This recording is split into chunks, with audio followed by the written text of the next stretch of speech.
Tuichangral le Chhinga Veng Spikers te set ni na ma puya na service trong đường khóc mẹ set khat na kha Chhinga Veng Spikers in an la to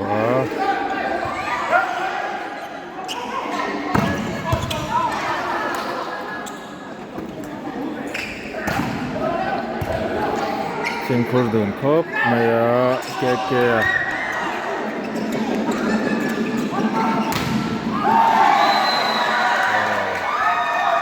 Zavetan diagonal point avam hu ni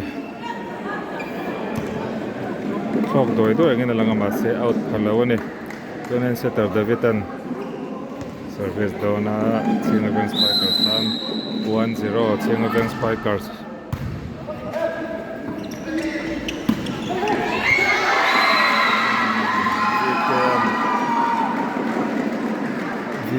the first player Tuichangral in point of move.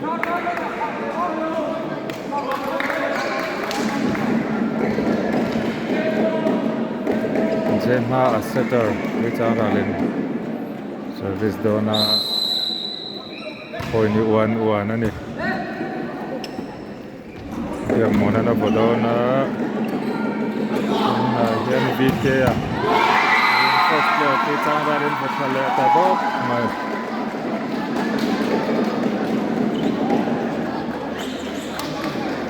point 2-1 nia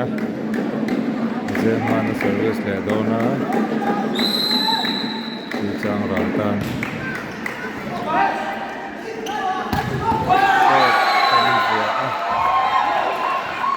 score le tan le Chhinga Veng Spikers ten Seman shot voin vothadop mai Sema Tuna hian service dona point hit 2-2 ani Mapian Sataram Rovea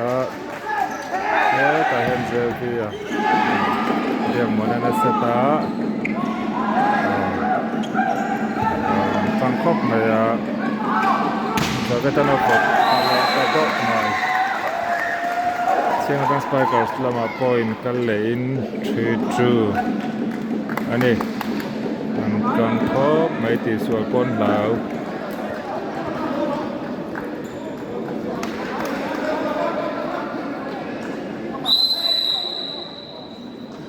Semana service le 3-2 ani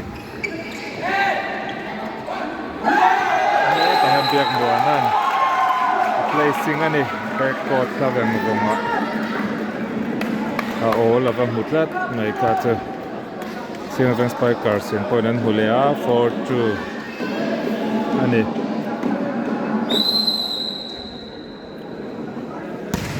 Semana service le tun huna hian ma pui sai lawin randa ball biak monan bo osam tak angalangin point run score ani Chhinga Veng Spikers 5-2 ani the service hingam zela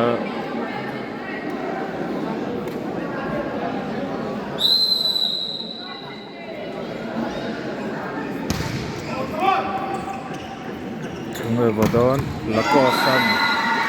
shot ball na ku khotmai na rom bo thane Tuichangral lama tangin point an hulea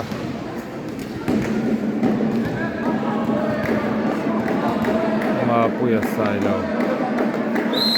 Tuichangral ka na service dona 3-5 ani Tuichangral in point hulein 4-5 ani na kwa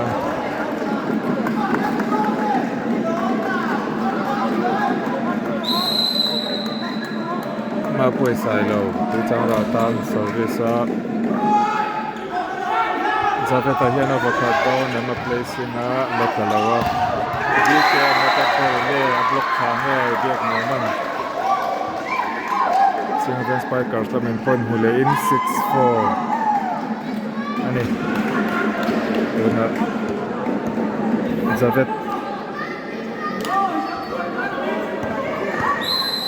Zaveta machin haka sei suang ni ka che Zaveta na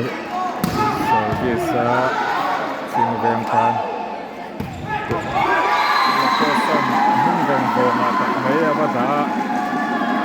danal khop mai Tuichangral kan point don hulein 5-6 ani point tuna kun VK na service dona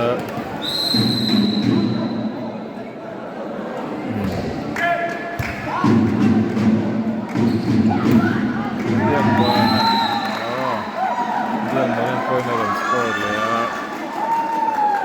7-5 ania biak monovek chuan service down ani biak monana service down a 0.75 ani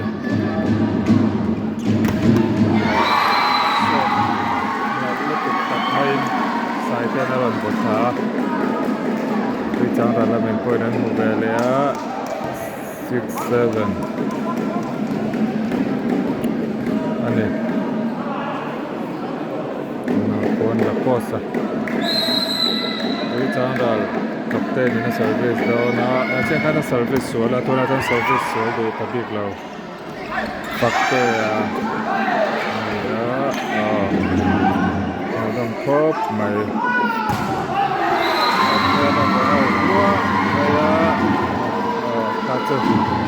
ani nuan trua ma se van doi ta ni 0.77 Tuichangral in service le lona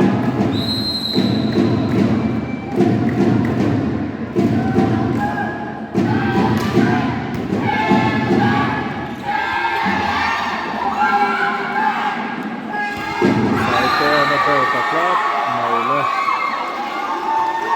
an ui khop maya tu Chhinga Veng point hulein 8-7 ani an khiam dona an tang don poka hmunom zek khop na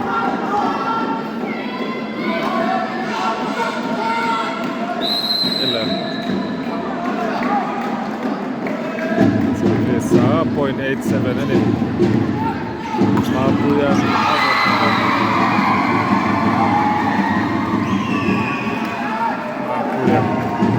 anong olo tuktak maya avada kuat side na service down ani Tuichangral lamtan side na service fakta na lola Zaveta na box hatlat mai bakhala tatlat mai Chhinga Veng tan lo dang zo lo tlat fakta service dona Chhinga Veng Spikers tan 0.98 tani 0.98 ni at fakta service la kosan first ball la mapuyan ani Tuichangral tan mapuyan point buwa a service na don boka point he 9 all ani set ni na ni set khat na ka Chhinga Veng in an la towa 1-0 in Chhinga Veng an la chak me ka set ni na hian tu na hian point 9 all ani ya mapuyan na service dona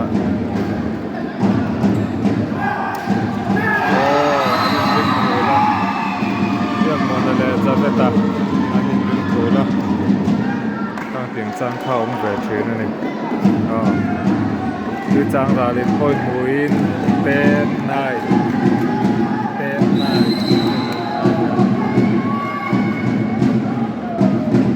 mapuyan service le Zaveta na le tuktak main avua block ka out ani ke chon point win Chhinga Veng 10 all ania setter Davita Chhinga Veng tan ron service dona point win 10 all ani kan block til le don VK red post player na tu tak mai na bua let bot maya an vuộc non tir le do na abo out tat mai ni out tat mai Chhinga Veng Spikers la min point mulein 11-10 ni tumuna hian David Seterin service le do na first ball lola or la person first ball la VK an block tir le ma se an block le ta block ata te zo lo ni Chhinga Veng Spikers point mulein 12-10 an ni me kan ni tumuna hian David Chhinga Veng Spikers la matangin service dona tuna hian 12-10 ani point Zaveta hi a placing futani tuna ka Tuichangral la min point muin 11-12 ani ya setal jema na service dona setal jema na service dona tuna kuan Biang mona na bodona biang mona anung lam ol hi sa thei riau me mare bothale ta ne hung ola biang mona point score Chhinga Veng Spikers tan 13-11 ani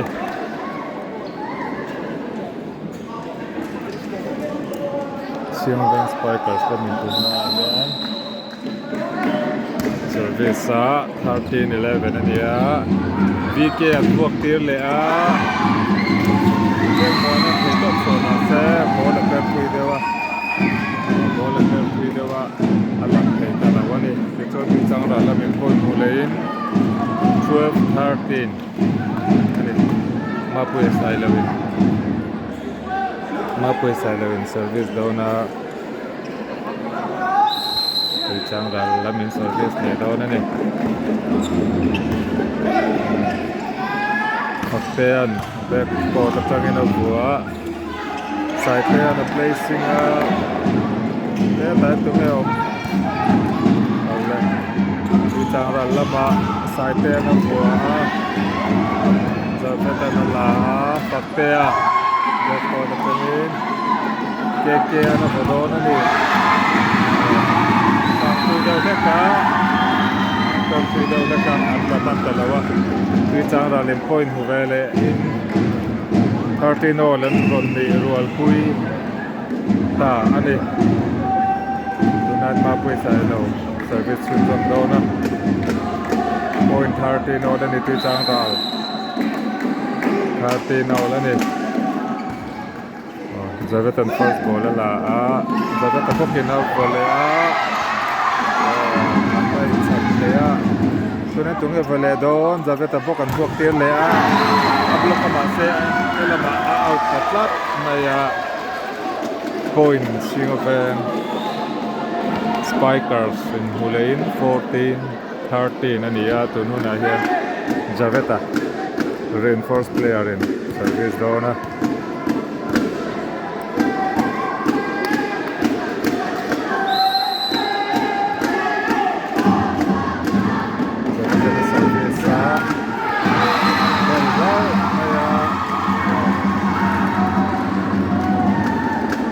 Tuichangral in point win 14-all aron ni ro pui vele ta ni tununa kuan VK reinforced player service vele dona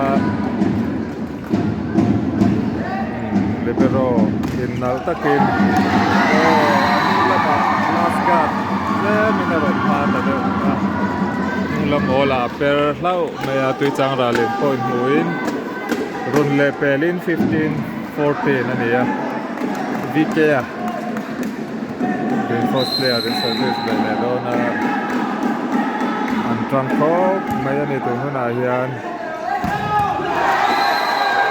tununa tham Elan corner on Chhinga Veng Spikers tan 15 ni rual vele tani 15-all biak monan service dona an trăng dunin anin hetok dunin a mulam khop maya le mapuyan abua ol samte angalangin an lo block tatak mai ka chu Chhinga Veng in point hulain 16-15 ania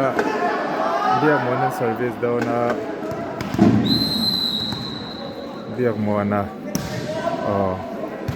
Lakosan first ball low line, Lakosa Pocatelea, Libero in first ball low line, Zaveta here and back court attacking of and line Mela Mapuyan Afena Tuna here, Faktean aron Nabola Mase Alatalawane Tunhuna Khan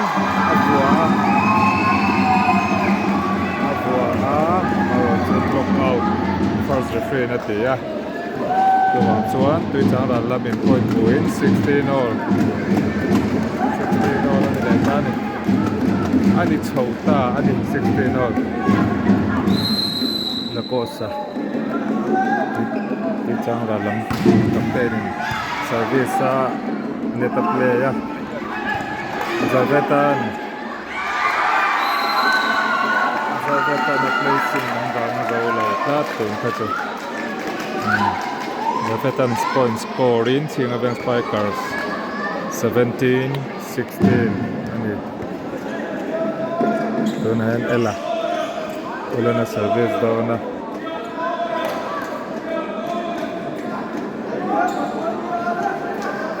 ang tang doon kop maya Tuichangral le Chhinga Veng inan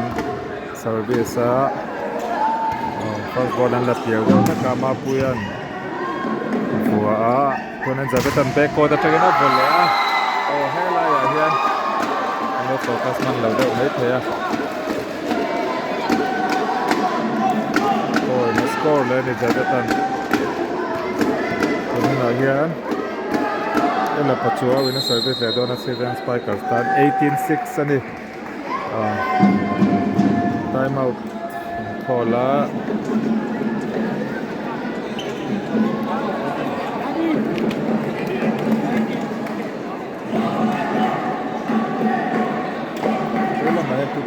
players anuraka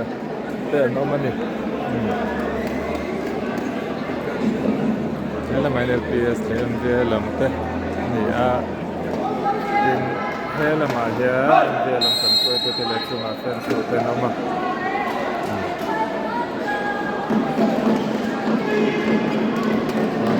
Mizoram ang loop player Chhinga Veng Spikers in service le do na 18-16 ania set ni na nia an thang khop mai ila patrol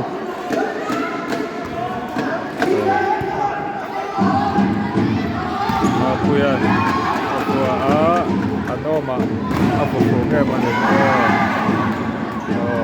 an thang khop mai line san sela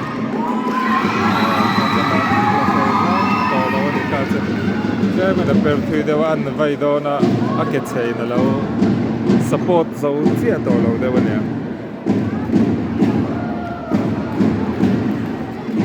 do na yan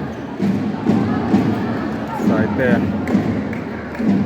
Tuichangral tan road service do na 17-18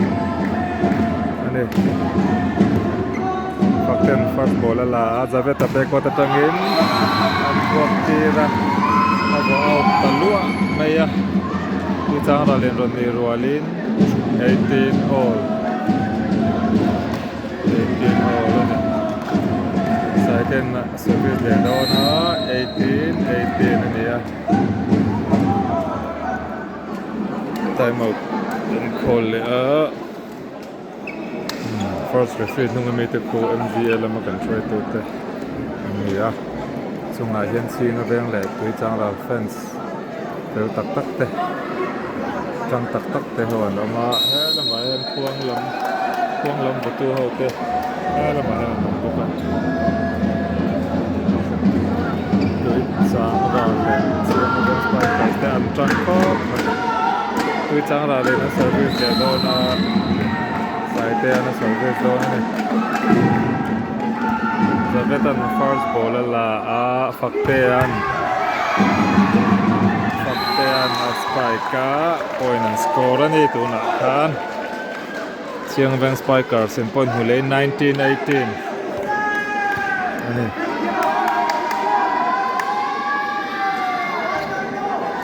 biak moana libero thakar shat ani tuna khan an be se in tuna hian Mapuyan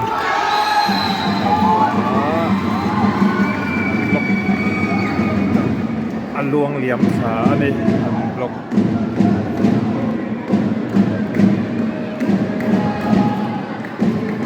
nan side there Mapuyan na service dona 19-all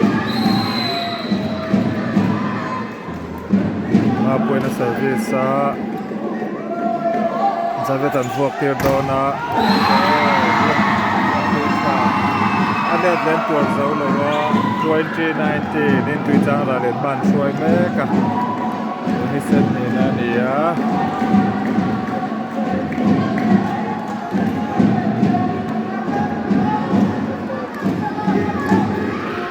Mapuya service tu na pe khok suya suyan chol ta tu na Mapuya service don ni 2019 Zavetan vua placing mai touch placing kanala Zavetan point score Chhinga Veng Spikers tan tuna Davita Setarin Chhinga Veng Setarin service ani Dengan waktu don, VK and waktu don, so blockers low put ada ungai Vengthlang zolo tat, mai Chhinga Veng Spikers 10 point mulai 21-20 in man, so mereka second set ani. Zavetan service lea, dengan waktu le don, le kota, second waktu la. Corner and score top mai le Tuichangral point hui 21-21 ani tu na pon Jema setter ini service dona service out flat mai an ui don do tu an ui ani point na point moto siat 22-21 Chhinga Veng Spikers in service there seven service dona point hi 22-21 ani side player pelea out the flat a block out nge ni players 10 anan aude uthata amaro to first refrain block low out ani out pa ngai ani am block full low ati service story na kaulea seven service down ani Chhinga Veng Spikers tan 23-21 ani ya tonuna kwan VK score ani placing a block unblock na tu rin sani na placing a the top mai ne Tuichangral in point mulain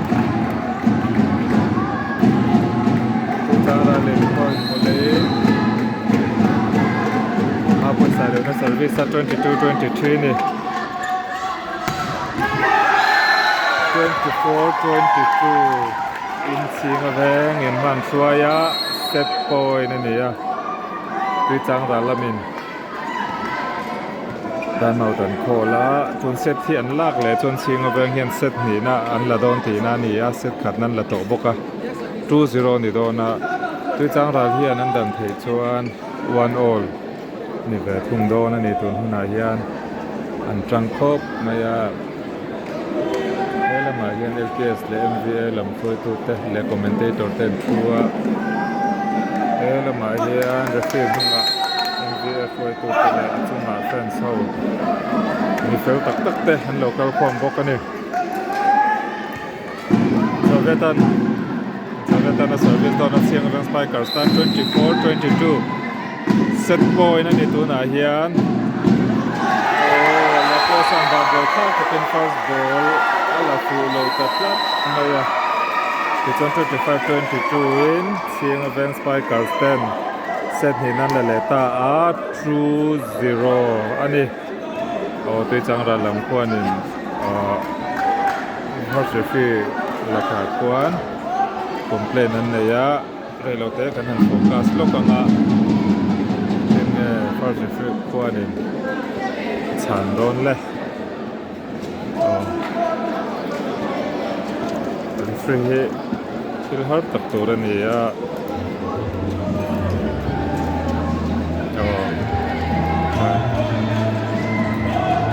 เซลฟี่มีตัวเรากันได้เซตทุ่มนะกันจนเลยโดนชิงเวงสไปเกอร์สตักินเซตเตอร์เดี๋ยวเป็นเซอร์วิสเลยโดนนี่ first เลย second set ที่ชิงเวงนั้นละเวตัวตูนหินจักเลยจวนตูนเม็ดชีอันจักโดนจูวังจวนตึกจางรัลลำแต่อันจัดง่ายเฮียชิงเวงเตะเฮียนันสเตรทเทโดนเทโต้เป็นชัวโดนเป็นลาเวนโดนะที่จางรัลเฮียนินสังเลเทโดนถาดเลฟอร์ดสตาเฮียนที่ใส่เด็กอังเขยปุยเทโดนเป็นลาเวนโดนะนี่0-0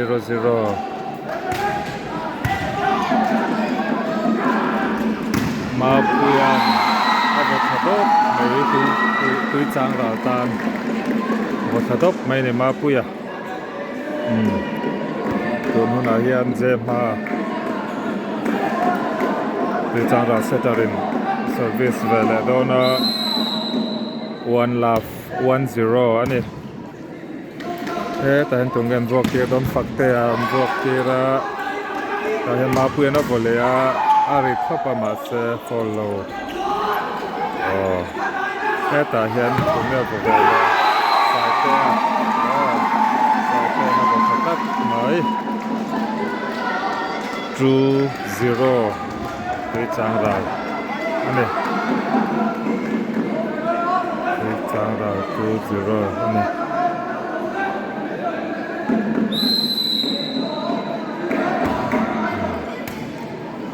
Jadi first ball lah abiak mau na ya ni placing ma puyan buat ter le do na placing na itu tadi ma puyan placing di sana lim point hulain 3-0 ani ya setter Japan service sunjam le do na 3-0 di sana Zavetan first ball lalea, Zavetan buat tira, Zavetan lalea, dia mana nak buat?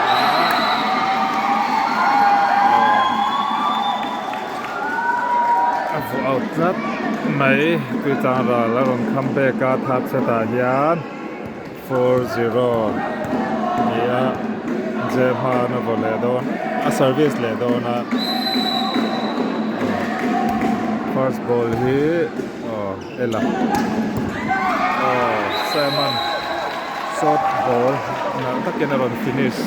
Point run hua 1-4 ni mereka ni tun huna hian. Chhinga Veng Spikers 10 point cut. Run huvea fakte ya. Service dona Chhinga Veng Spikers tan.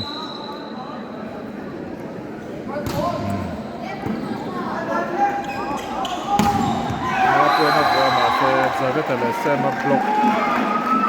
an chin phui thop mai Vengthlang zo lowa fakte na service vele dona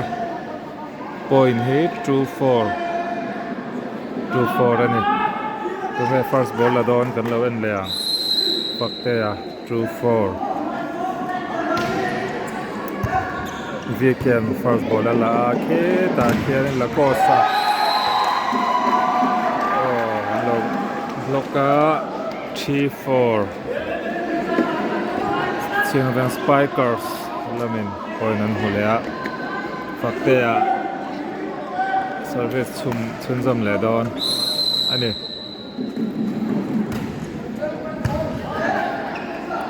Tuần này ya ma quên nó quá lâu block thale block này à 4-4 run ni roll quit at that mày Chhinga Veng Spikers fakte service le dona Chhinga Veng Spikers tan 4-4 Eta yan side unblock thale pop mai javetale sama bokin block thale a point hi 5-4 ani tuna yan fakte service le dona Chhinga Veng Spikers 5-4 ya tuna ni kian bola sena Tete Aizawl pala Tuichangral la min ko na tata 5-4 la niya side yan service daw na ito na yan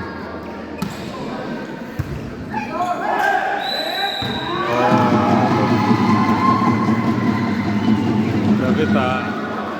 ball Vordik low in refers referee na ham Vordik low in referee na mama Davita complain na niya complain na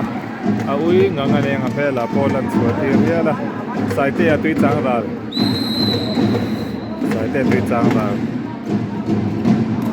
service out low may ani tuna kan site ya po aui mel kop maya Aizawl Chhinga Veng Spikers atangin seman aron service dona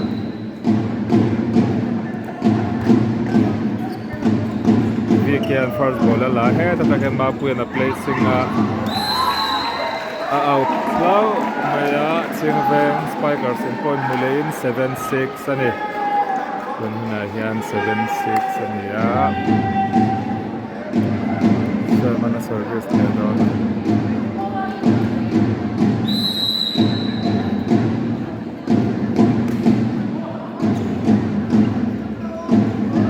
Sena Potsadonem Outlet Maya La cosa hi kapten niya complain niya ang block ni na po dewa ni kalinga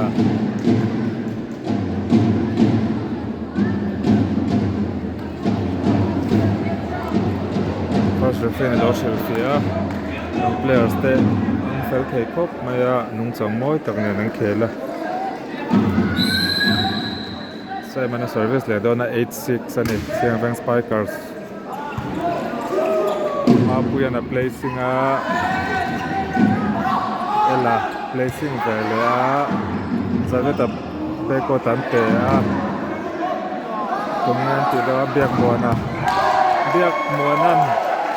na da tuksi lawin aron bua mase laka harania ladik lawa 9-6 in manla shuai ni Chhinga Veng Spikers amaset ni ten latwa o Tuichangral lamin time out an call atun huna hian lama hianin fence awan thua khuang nei nan re duk ne fence te nung changa moi thin khop mayan fel thin players ten ron toyom thina lama hian chung lama thu te so fence an boka hnuaia thu referee first referee no mi te MVA PVL 10 ne lama hian LPS le MVA PVL te kon okani time out zova hel sunjam le anga Chhinga Veng Spikers 9-6 in man shoi le khathat se te ne tun setin lak le chuan an chak don ani tun match a hian semana service sang ko kazuang in mapian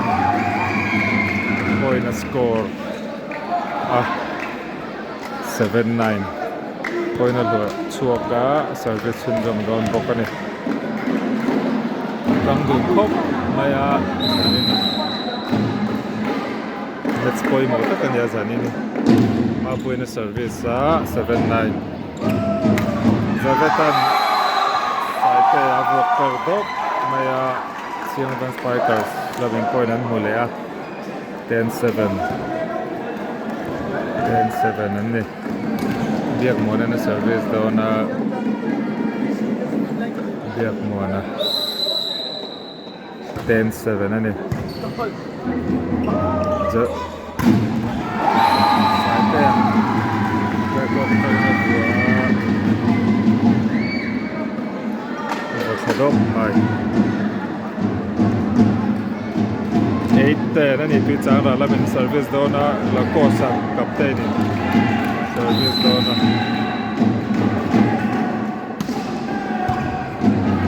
service chale set up hello kopin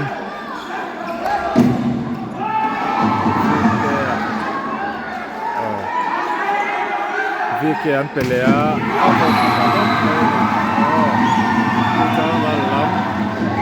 fans ring le ani point mulein 9-10 ania kapten la kosan service le dona Tuichangral tan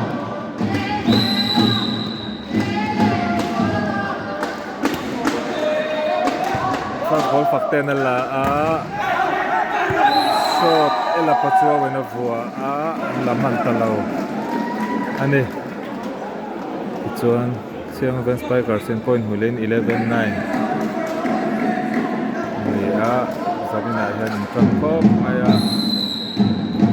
Chhinga Veng hian point ro kan hmu to Tuichangral lam hian point hian hmu to ni set sual hlau mai antena ham chu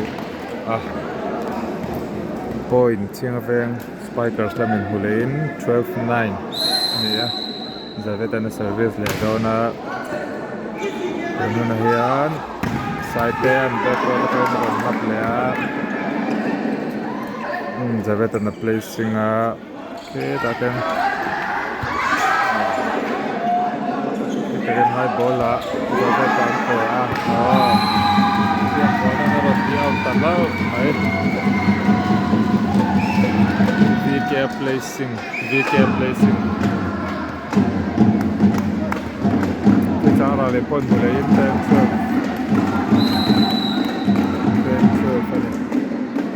ma poi sa na service fakten point scoring 13-10 mi phata ani Chhinga Veng Spikers 13-10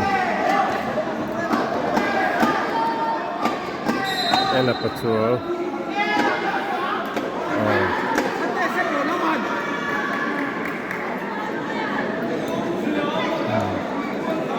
tuna kuan ela pachua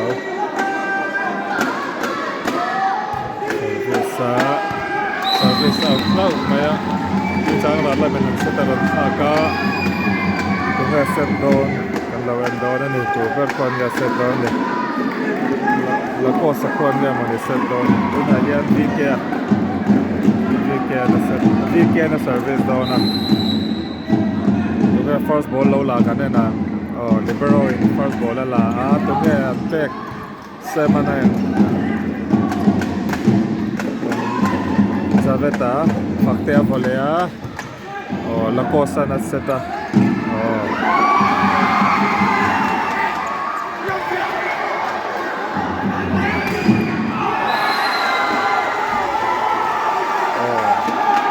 Chhinga Veng le ma point score mai ro chena khan net lo to kan an ni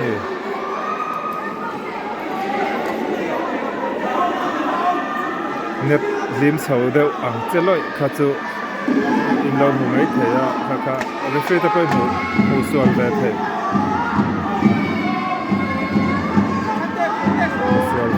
ni ya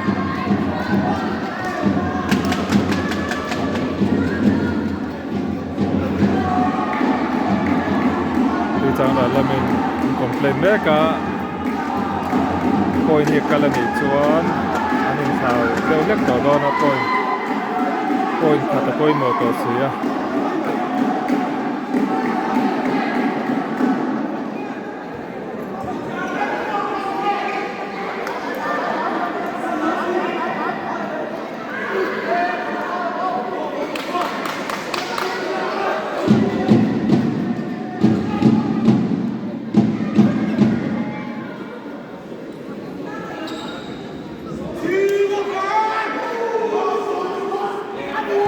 point khắc cái lên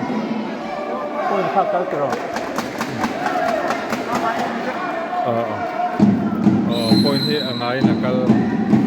setter in a service Chhinga Veng Pakistan diang mona na vodona placing deu rewa amoya Tuichangral tan point na ron huwa lock out ani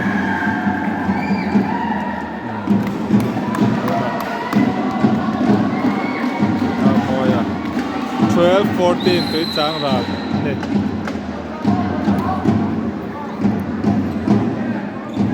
ta kwa fakte ama fakte na placing yak mo na ta sai te ama zabe ta na la la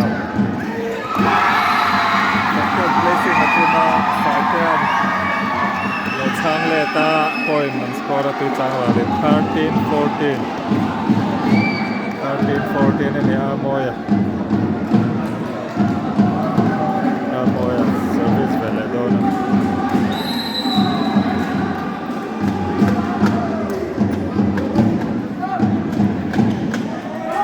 dia mon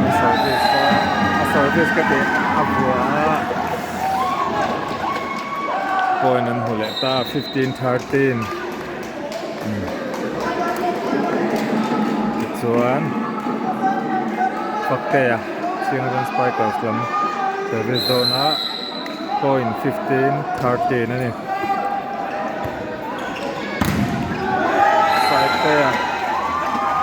site ana for low block kui khom maya chuan Chhinga Veng Spikers 16-13 in man tuai meka fakte na service sa he tan la ko sana for vele chan zau han talawani chan zau talawani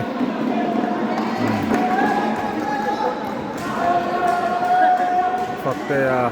service lenga 17-13 tun setin lak le chon Chhinga Veng te me cha he nan chak do na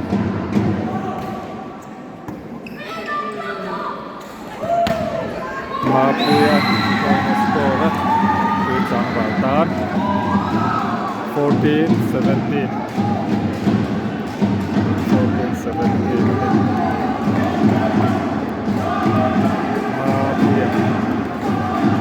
Mapuya ni la side te service dona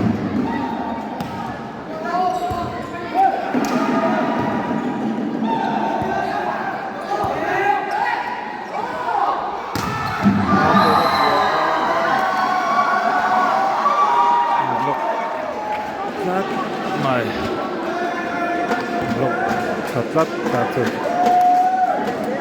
Chhinga Veng Spikers in point hulain 18-14 in man suaya same service dona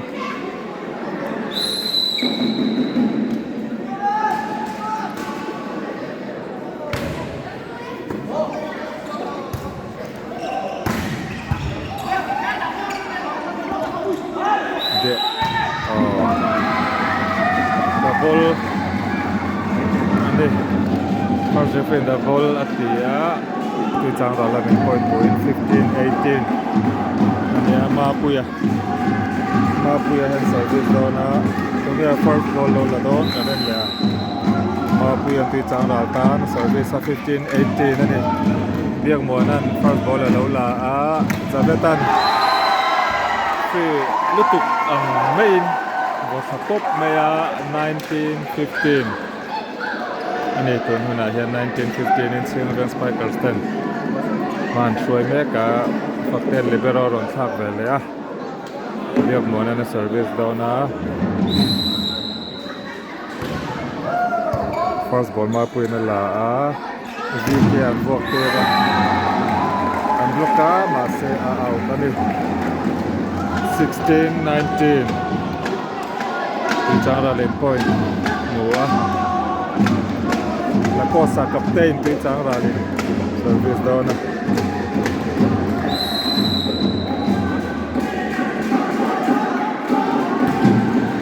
first ball fakten lo lain ela pachuawin ron bua Vengthlang block chana avua a point score ani 20-16 จนเซตที่เชียงแวงอย่างนั้นหลักชัวจับโดนจับจังเทโดนกันแน่นอนเป็น first player จะเป็น service โดน2016นี่ service out ที่จางราได้ point win 17-20นี่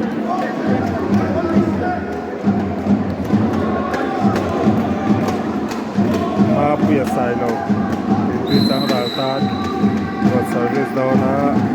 17-23 Zavet on the placing weekend of Bethlehem Chhinga Veng 18-20 Tani time out Chhinga Vengพอแล้วนี่ลำกันนุ่งละมาเฮียนคุยกับ players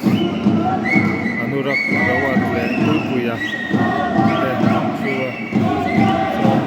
กันเลยดีกว่าเฮีย MVA MVA ละพวกกันเซาเต็นตุนจางละเฮียว่าจะเป็น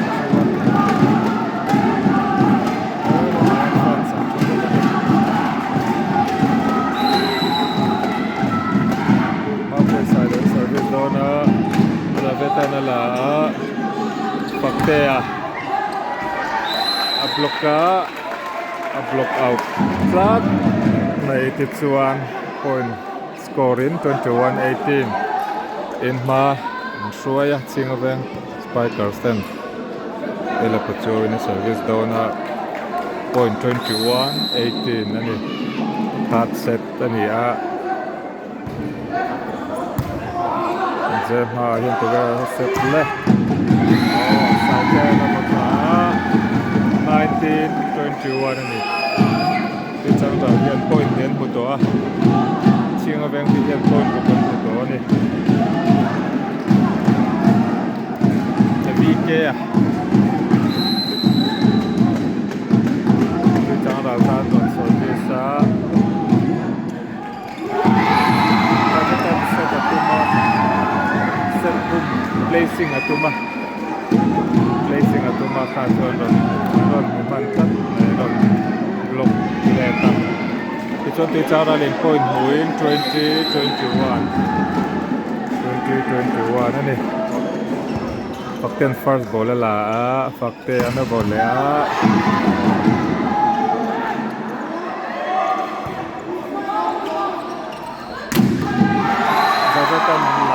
Zakatan na dapat sa top may ani 22-20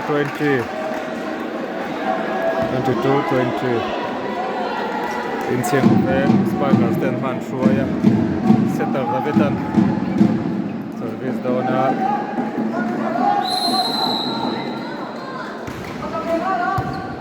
Vikea ni mapuyan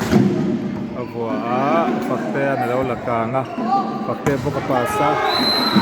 wow tani fakte Chuan Tuichangral len point khat mu ve le in 21-20 ani setter jema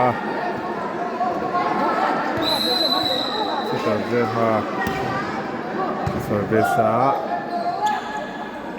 biak muanan vai lamin botha ani tuna kan biak muana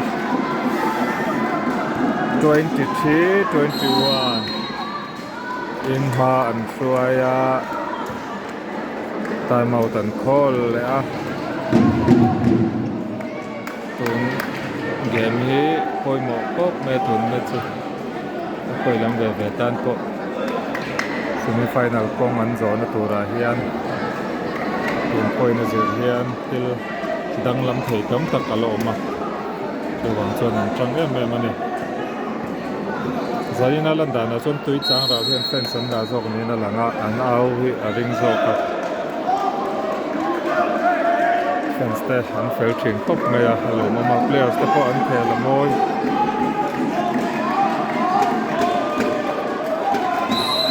23-21 Chhinga Veng Spikers faktian a service a Saiten a placing a arsa takin an lo la a Zema hian Saite a sekarin banting katin a lo tok man sama 22-23 Tuichangral lamin service dona Saite a service dona ni Saite na service a Zaveta na spike Mapian Kondon win 23 all ani ta ni chuan Saite an service le dona 23 all ani a tun set hi Tuichangral in an lak lo chuan Chhinga Veng lam an chak to don sia first ball Zaveta na la a biak mo anan go out pakat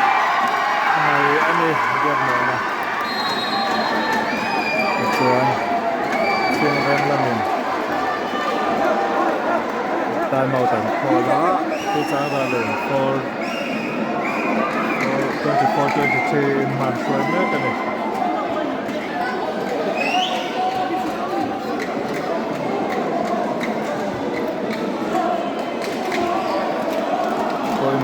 mai tun set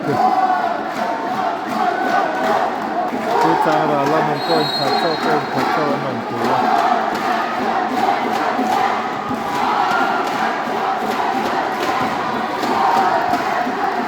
Saite na service dona Zaveta na la Saman shot ball in a chang left flat mai 24 all and deal sunny Roma Khan Chhinga Veng lamin and deal puya Chhinga Veng hian tun setin la ton chak to do na Tuichangral in an lo chuan chak ton lo ni Tuichangral Mapuen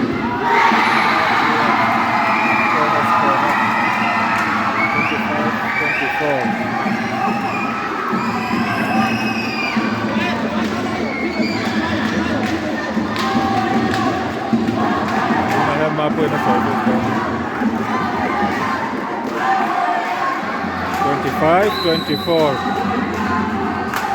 25-24 set point นั่นนี่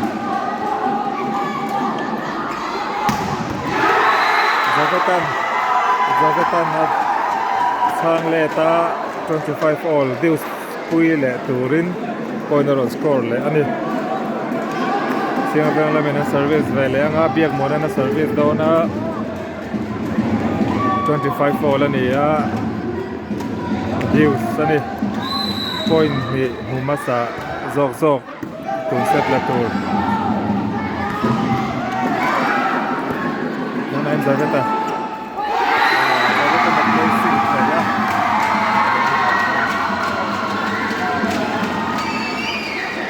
Tuichangral lamin Koi muin 26-25 ani a tun set hi Tuichangral lamin an lak chuan 2-1 ani do na Chhinga Veng 2 Tuichangral 1 chu wang chuan an tang hle a tuna hian tunan lakosa chante a kapte ni na service a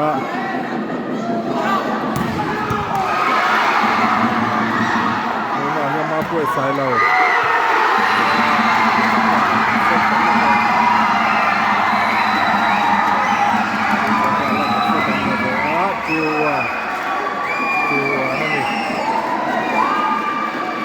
Chhinga Veng in set ni Tuichangral in set phat an la ni la khel chun dom do ni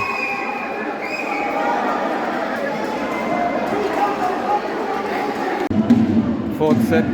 kan lo tran le don to Tuichangral lama tengin VK reinforced player in a service 0 all 0 all ani to na khan Chhinga Veng la min point win 1-0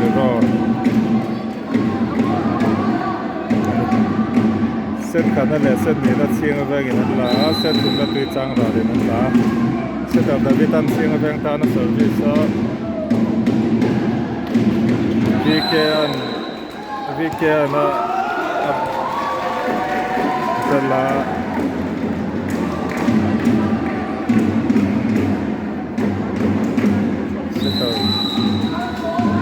setter na service le true laugh ani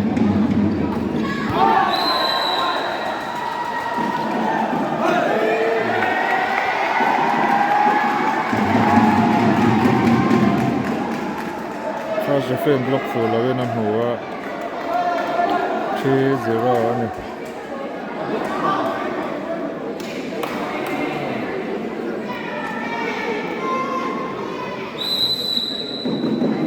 setter in Chhinga Veng ta na service le puya diak mona na bua dan puya bok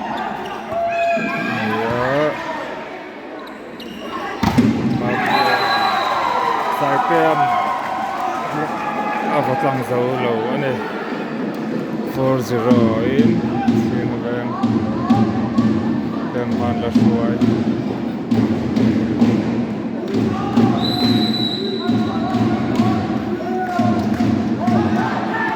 service Lalpa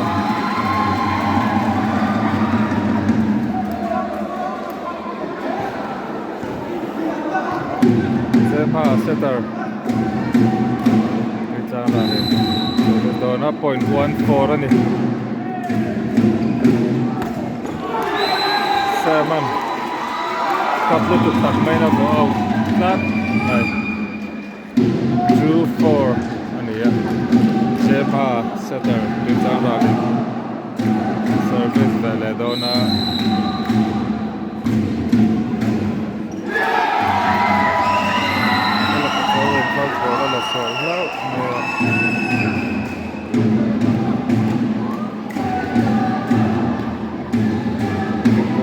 Tuichangral in point mule in 3-4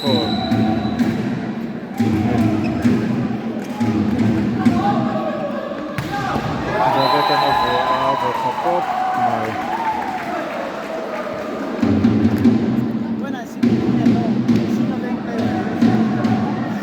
Yan 5-3 man choi me kan Chhinga Veng ten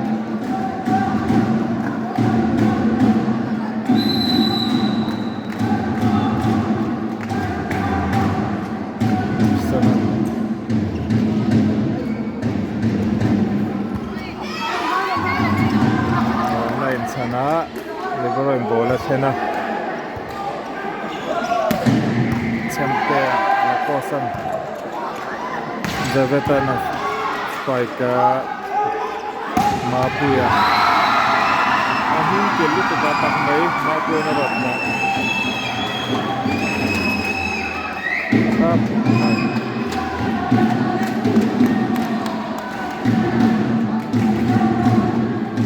side there so this zona Tuichangral 4-5 ani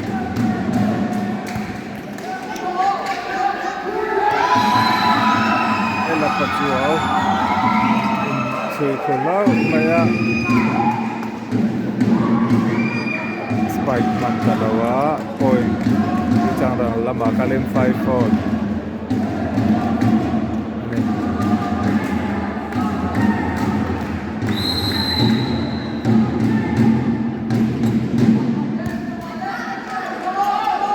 Veta.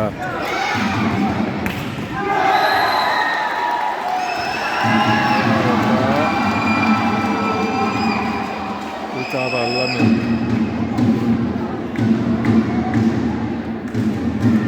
Never outlaw ni gunakan. Point and score Chhinga Veng Spikers lamin 6-5.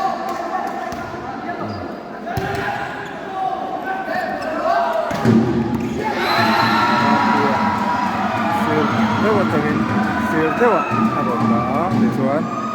point ni roll kui lane 6-0 lani Tuichangral in point and tua ma point service dona tuni set lina ni set kana le set ni na Chhinga Veng in line set tunna Tuichangral in an la two one in Chhinga Veng an sakpe ka tin tun seta hian 6-0 lani me ka ni Javetan na boaita Tuichangral lam atangin mapuya service le dona 7-6 ani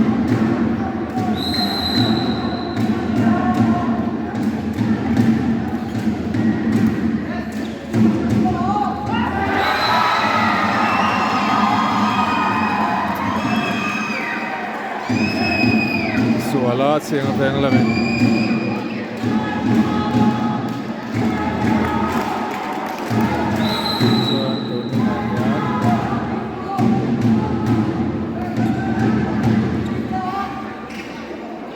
lihat buat Tuichangral lamin 9-6 Inmanช่วยแม่กัดChhinga Veng lamin time out bola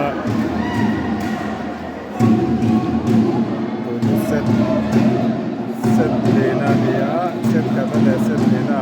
Chhinga Veng in la set tunna Tuichangral in line set lena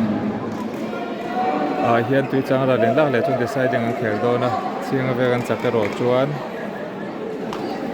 tun match in the tang do na ni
First of all, Javetan line.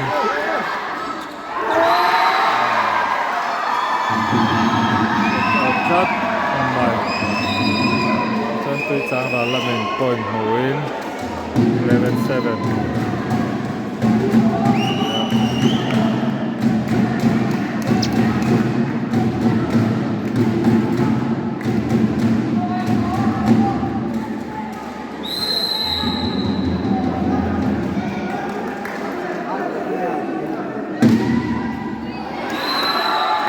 Service suala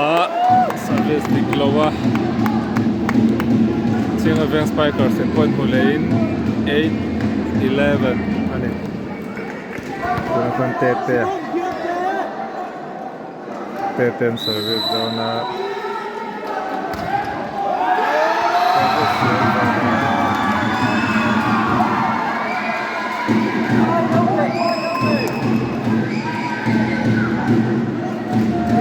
Chhinga lamin point PVL in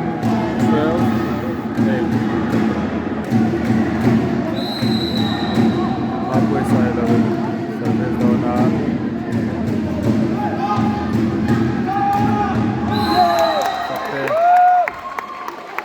Point score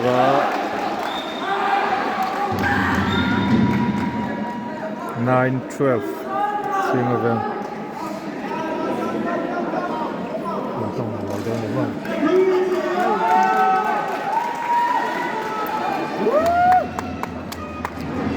Zona fakten service down at Chhinga Veng tan 9-12 ani.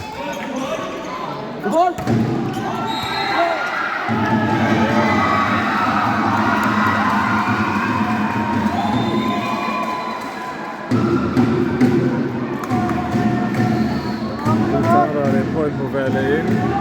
13-9. Weekend service down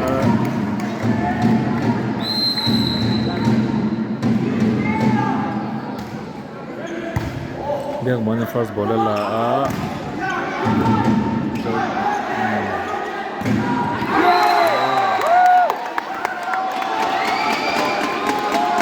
Blok satu main ni. David settering.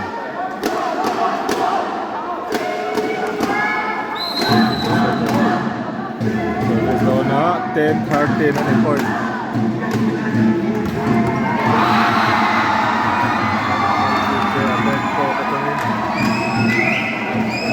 Luta ron, vai luta. Point ron score 14-10 ani. Zema settering. Service down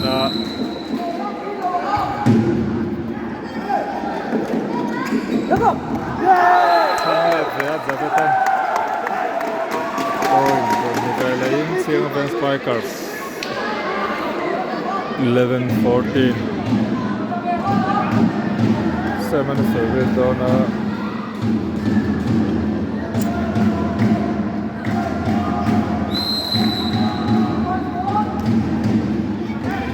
Mapoy Salawin first ball alaula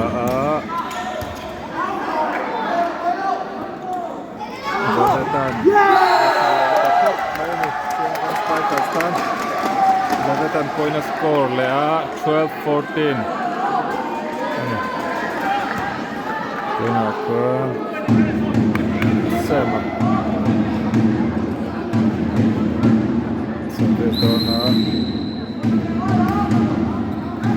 first ball lepas sana laula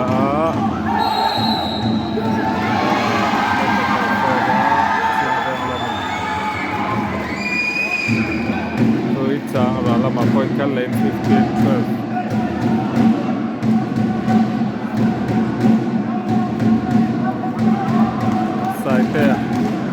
Service down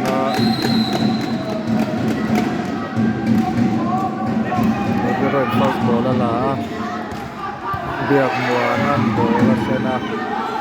mapuya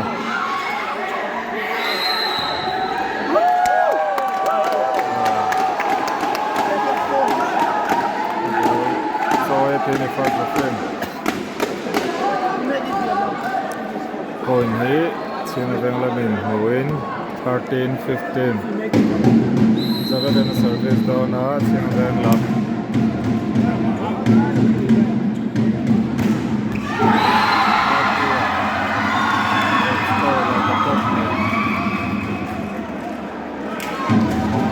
Point 16-13 in Tuichangral in Manchroy. Mapuya service down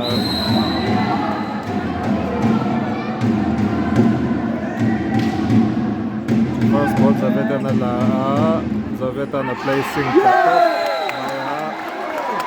point on score lane 14-16.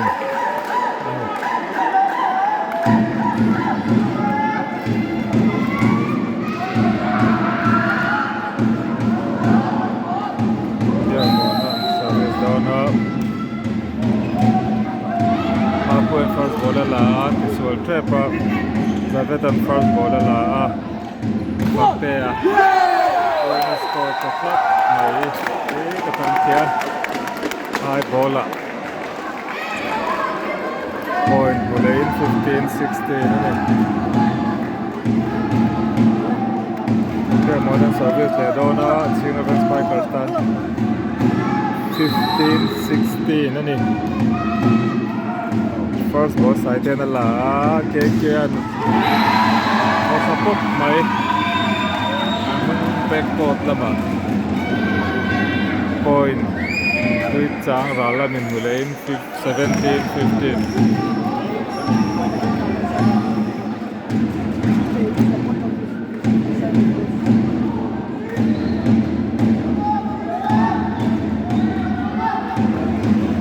la cosa kapteeni Tuichangral aptaran service dona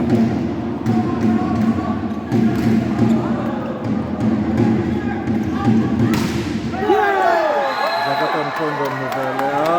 16-17 Chhinga Veng te na service dona na cheka service suala ngemo Chhinga Veng Spikers 16-17 ane first ball la cosa la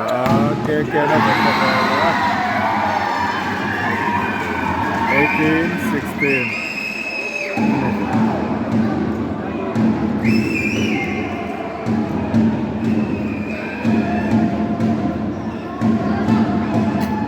Tuichangral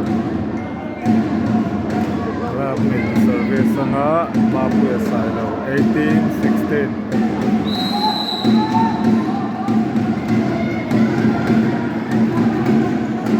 Captain first ball la Davitan buak tira so tasam ball la kala weekend tatlap mai 17-18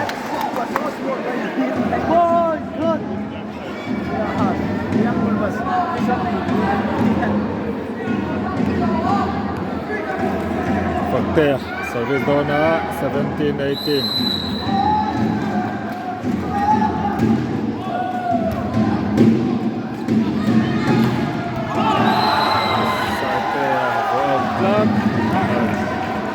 18 all lah ni.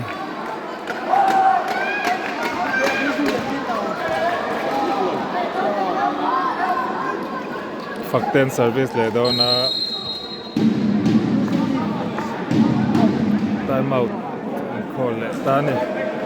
Monam ko mai ang don sia. Ni la mai PS le. MVA lam shoi to te. Ta hian Tuichangral players javeta le pui ate an thu ani an tang hle an ni po tu zan an khel do na la ma ya ta en tu job le fakte ya Chhinga Veng Spikers start service do na 18 no la ni first ball la dono la posan first ball la hai ta ji ke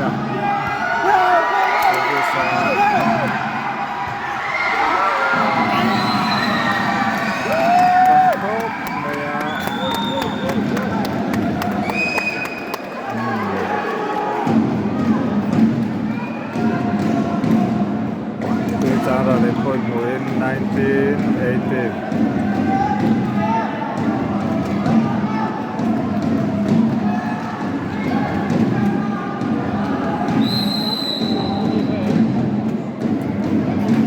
service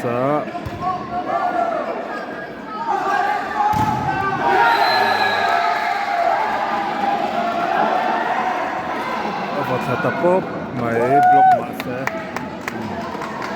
point 19-19 Chhinga Veng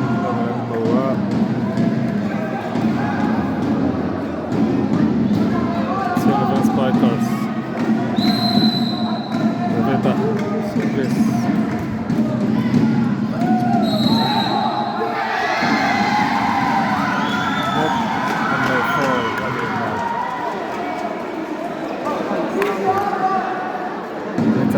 2019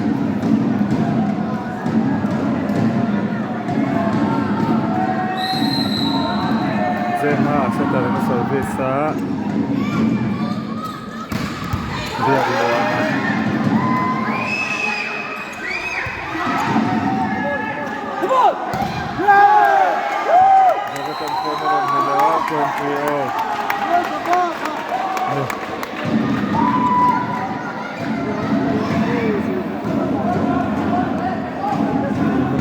Mana service down na 0.20 แล้วนี่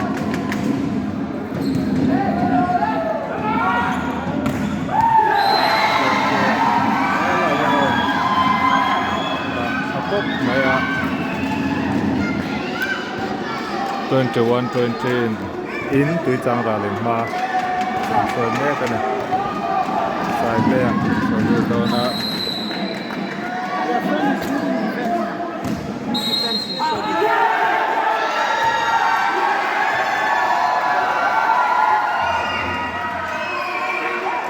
Position 4 เราหามาสกุลบุกขึ้น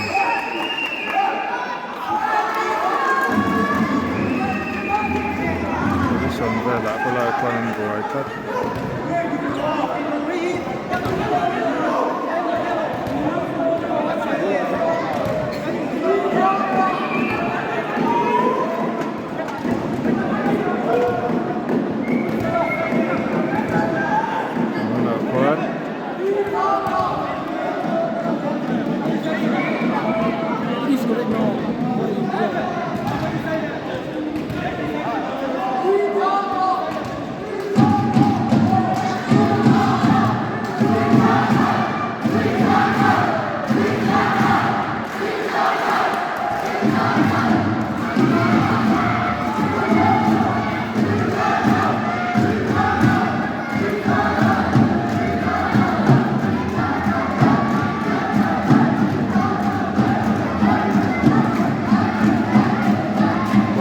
Fallen Hammer and Complaint Maker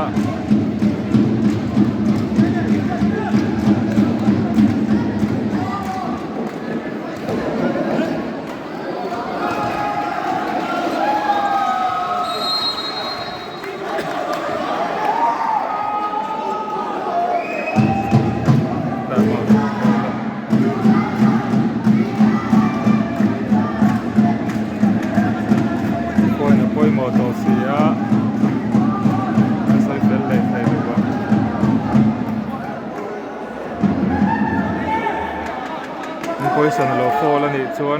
22-20 Tuichangralเล่นมันสวยโดน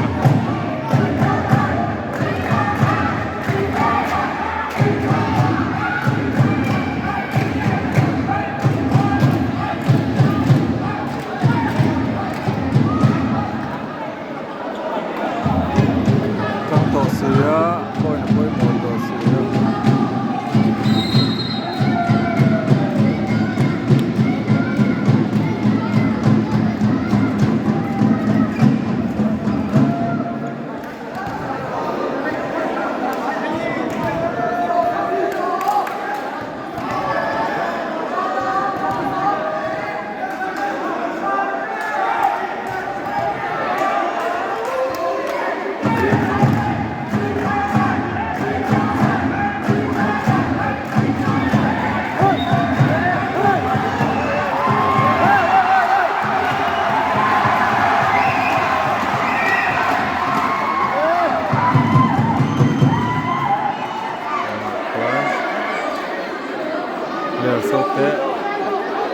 Tanto Kopf, naja, trotzdem.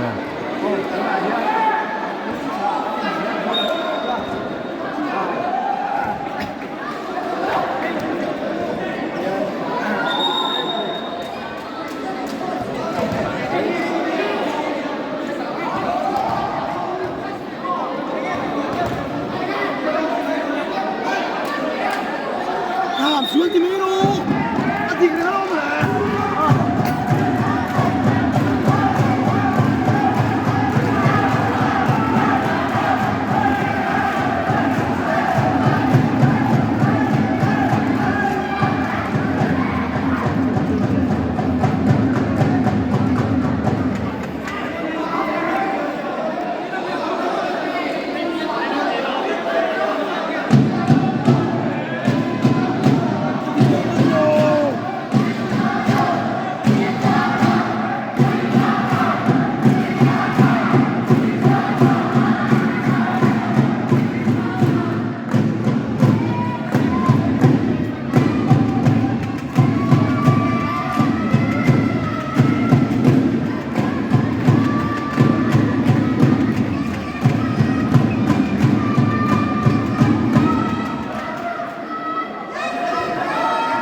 soi fel lei thei lawa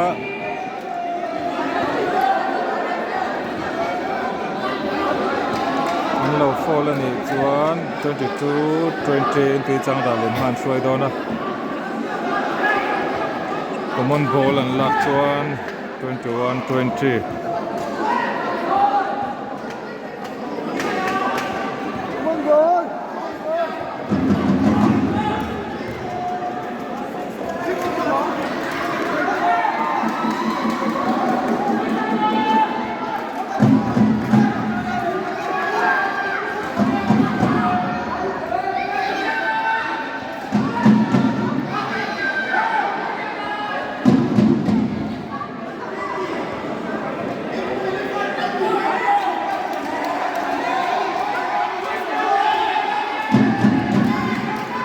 second referee, first referee na makakala.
Ati mela maro chu first referee angkal velaya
Tuichangral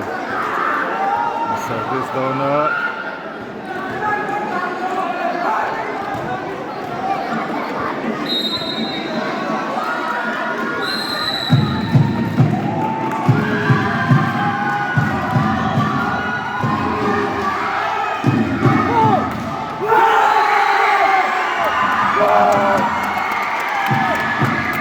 Chhinga Veng lamin point an hua 21-20 24th set ania Chhinga Veng in an lak le chuan an chaklang to do na Tuichangral in an lak chuan deciding khelangai do na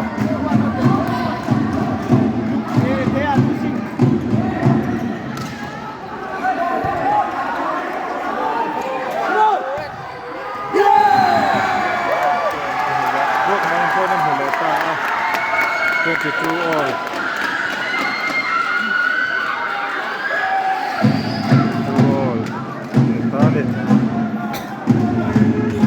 Bethlehem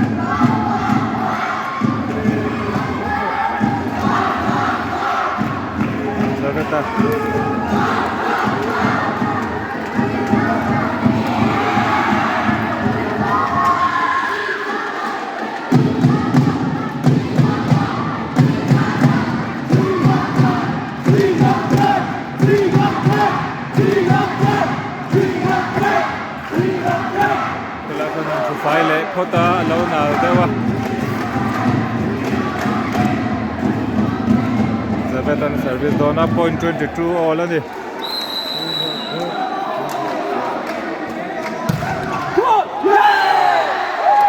sai pe lu a fu hla ma 22 Tuichangral lamin time out and call ani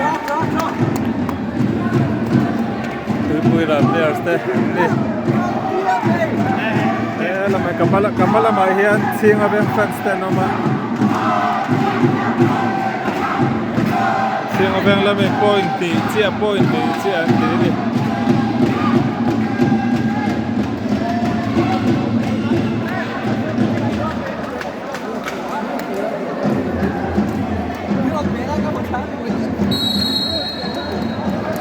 Twenty-two, ania Chhinga Veng Spikers laminan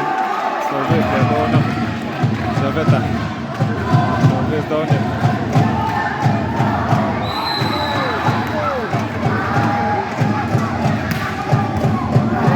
Mizoram first ball la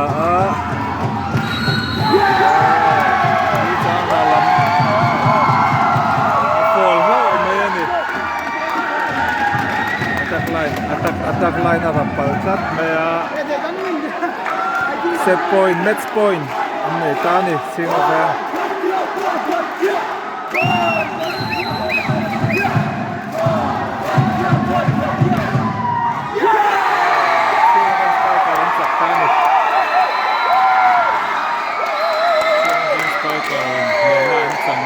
ani zani na hian 3-1 in Chhinga Veng Spiker an sakta ani